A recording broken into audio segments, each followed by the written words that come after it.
चलिए अब बात करते हैं शीत युद्ध काल के मुख्य विवादों की, जिनमें से एक मुख्य विवाद था कोरियाई संकट। जब द्वितीय विश्व युद्ध हुआ था तब कोरिया पर जापान का नियंत्रण था, और जब द्वितीय विश्व युद्ध में जापान की पराजय हुई, यानी उसकी हार हुई, तो जो उत्तरी हिस्सा था कोरिया का, उसने साम्यवादी सरकार के आगे घुटने टेके, जबकि दक्षिणी हिस्से पर गैर साम्यवादी यानी पूंजीवादी गुटों का नियंत्रण था।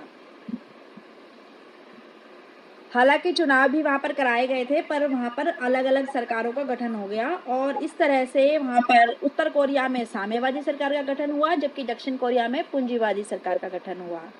और 1950 में क्या हुआ कि उत्तर कोरिया की सरकार ने पूरे देश पर कब्जा करने की कोशिश की और दक्षिण कोरिया पर वहां पर आक्रमण कर दिया। अब ये अभी तक क्लियर नहीं है कि ये सब उन्होंने अपने आप किया था या इसके पीछे जोसेफ स्टालिन का हाथ था या दिमाग था। पर अमेरिकी राष्ट्रपति ट्रूमैन ने बहुत तेजी से कार्यवाही की और वहां पर उन्होंने जापान के तटों पर अपने सैनिक और युद्धपोत उतार दिए, और अमेरिका ने संयुक्त राष्ट्र संघ को इस आक्रमण की निंदा करने के लिए भी कहा था।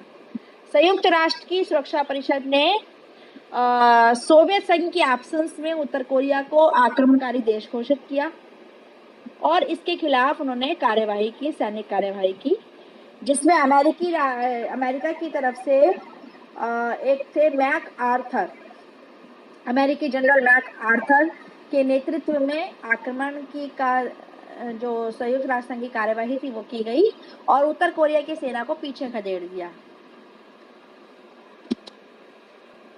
और इस सैन्य कार्यवाही के बाद 1950 से 1953 के बीच में जब युद्ध टला, तो एक युद्ध विराम समझौता किया गया, जिसमें कोरिया को डिवाइड कर दिया, यानी कोरिया का विभाजन हो गया। और इस तरह से कोरिया आज भी जो है उत्तर कोरिया और दक्षिण कोरिया के नाम से, अलग अलग देश के नाम से स्थापित।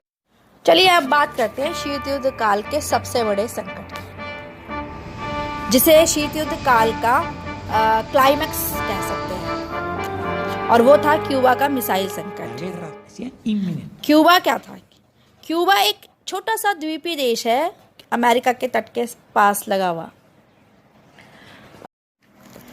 अमेरिका को जो सनक थी कि समाजवाद को पूरे विश्व में फैलने से रोका जाए, और इस सनक में उसने कई बार ऐसी भ्रष्ट सरकारों का समर्थन भी किया, और ऐसे में ही एक क्यूबा में भी बतिस्ता की सरकार थी।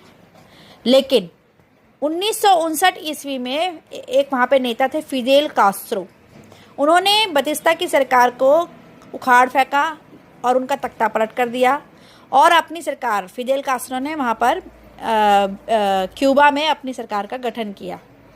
पर साथ ही फिदेल कास्त्रो को यह चिंता भी सता रही थी कि कहीं अमेरिका दोबारा से वहाँ पर आक्रमण न कर दे, और इस डर की वजह से फिदेल कास्त्रो ने सोवियत संघ का सहारा लिया।